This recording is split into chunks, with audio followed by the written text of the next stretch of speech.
Shalom teman-teman yang terkasih dalam Tuhan kita Yesus Kristus. Pada hari ini kita akan mendengarkan firman Tuhan dari kitab kedua Korintus pasal 5 ayat 15 hingga ayatnya yang ke-19.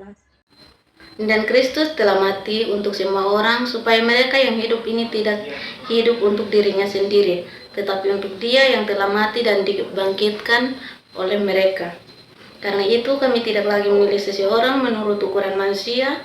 Memang dahulu kami menilai Kristus menurut ukuran manusia, tapi sekarang kami tidak lagi menilai Dia demikian. Jika seorang ada dalam Kristus, ia adalah ciptaan baru, yang lama sudah berlalu. Sesungguhnya yang baru sudah datang. Semuanya ini berasal dari Allah, yang dengan perantaraan Kristus telah mendamaikan kita dengan dirinya, dan yang memberi pelayanan pendamaian itu kepada kami. Karena Allah mendamaikan dunia dengan dirinya oleh Kristus, dengan tidak menghitungkan pelanggaran mereka, dan telah mempercayakan kepada kami berita pendamaian itu.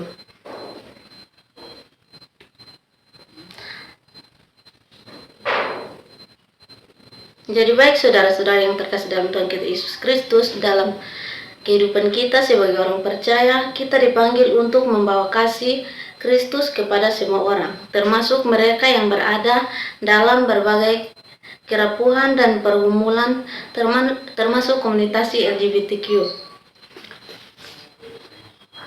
Tema besar yang saya pilih bagi kita pada hari ini adalah merangkul kerapuhan LGBT dalam transformasi spiritual dalam kasih Kristus.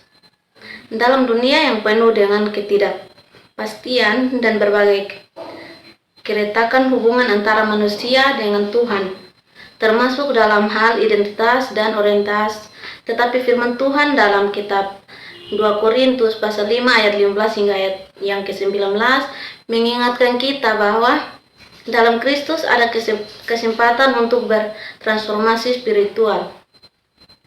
Sebuah pembaruan yang mengarah kepada pemulihan dan pendamaian bagi Allah. Yang pertama, Kristus mati untuk manusia.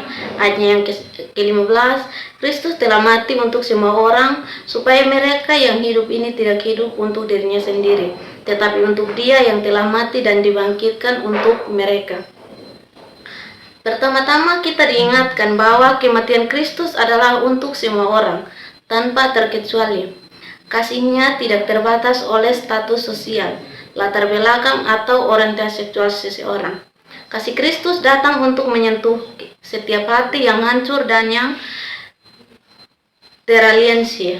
Seseorang yang mungkin sedang mengalami kebingungan mengenai identitas, atau merasa tersaing dalam komunitas karena organisasi.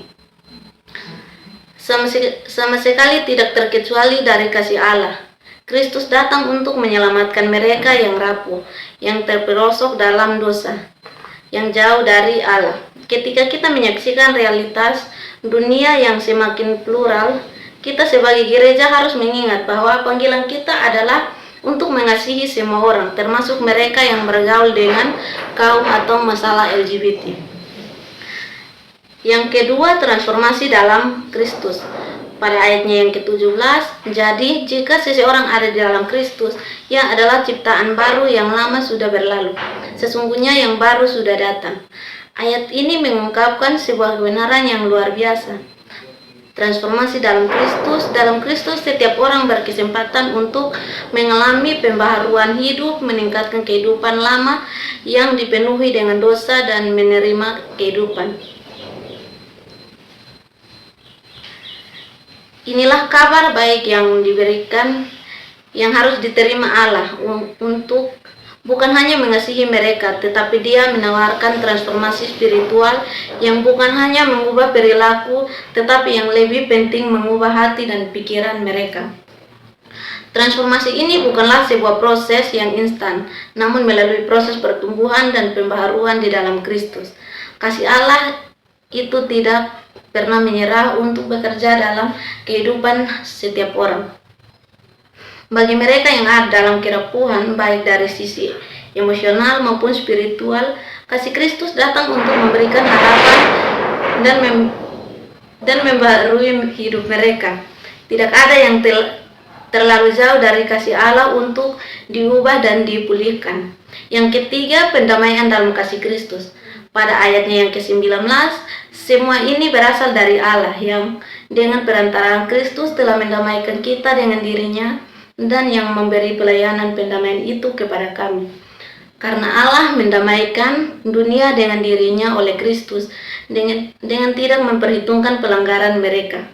Pada bagian ini, Paulus menyatakan bahwa Kristus datang untuk mendamaikan dunia dengan Allah, menghapus pelanggaran kita dan memberikan pelayanan pendamaian kepada umat manusia bagi mereka yang merasa terbuang, terpinggirkan atau dihukum karena orientasi mereka. Kabar ini adalah penghiburan yang sangat besar dalam Kristus.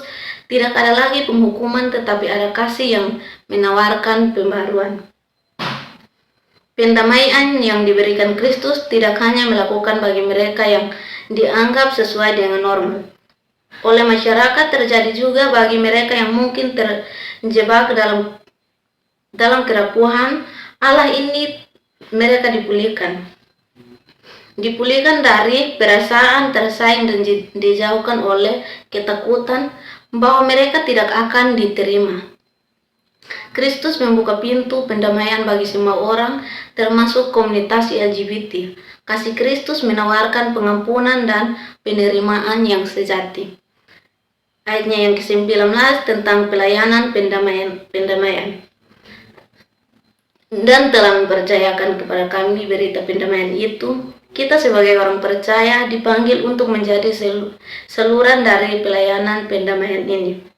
Kita tidak hanya harus menerima kasih Kristus, tetapi juga menyampaikan kepada orang lain, termasuk mereka yang berada dalam kerapuhan hidup mereka. Termasuk dengan komunikasi LGBT, panggilan kita adalah untuk menjadi pembawa damai, untuk mengasihi mereka, mendengarkan perjuangan mereka, dan membawa mereka kepada Kristus yang memulihkan transformasi spiritual. Ini hanya bisa menjadi melalui kasih yang tulus dan penerimaan yang penuh dalam kasih Kristus. Jadi baik saudara-saudara yang terkasih dalam Tuhan kita Yesus Kristus, kasih Kristus adalah jawaban bagi setiap kerapuhan dan pergumulan hidup manusia, termasuk dengan konteks identitas. Transformasi spiritual yang dijanjikan dalam kedua Korintus pasal 5 ayat 17 tidak mengenal batasan. Kasih Kristus menyentuh, mengubah, dan mendamaikan. Dalam Kristus kita yang dulu tersaing dapat dipulihkan dan diperbaharui. Mari kita merangkul mereka yang sedang bergaul dalam dunia LGBT, bukan dengan penghukuman, tetapi dengan kasih yang membawa pendamaian pergumulan hidup manusia, termasuk dengan konteks identitas.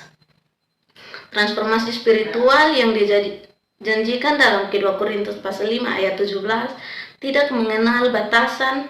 Kasih Kristus menyentuh, mengubah, dan mendamaikan. Dalam Kristus kita yang dulu tersaing dapat dipulihkan dan diperbaharui. Mari kita merangkul mereka yang sedang bergaul dalam dunia LGBT, bukan dengan penghukuman, tetapi dengan kasih yang membawa pendamaian dan pembaruan. Sebab Allah telah mempercayakan kita untuk membawa berita pendamaian ini kepada dunia yang membutuhkannya. Demikian jawab pembacaan firman Tuhan hari ini. Sekian dan terima kasih kiranya Tuhan Yesus memberkati kita semua. Amin.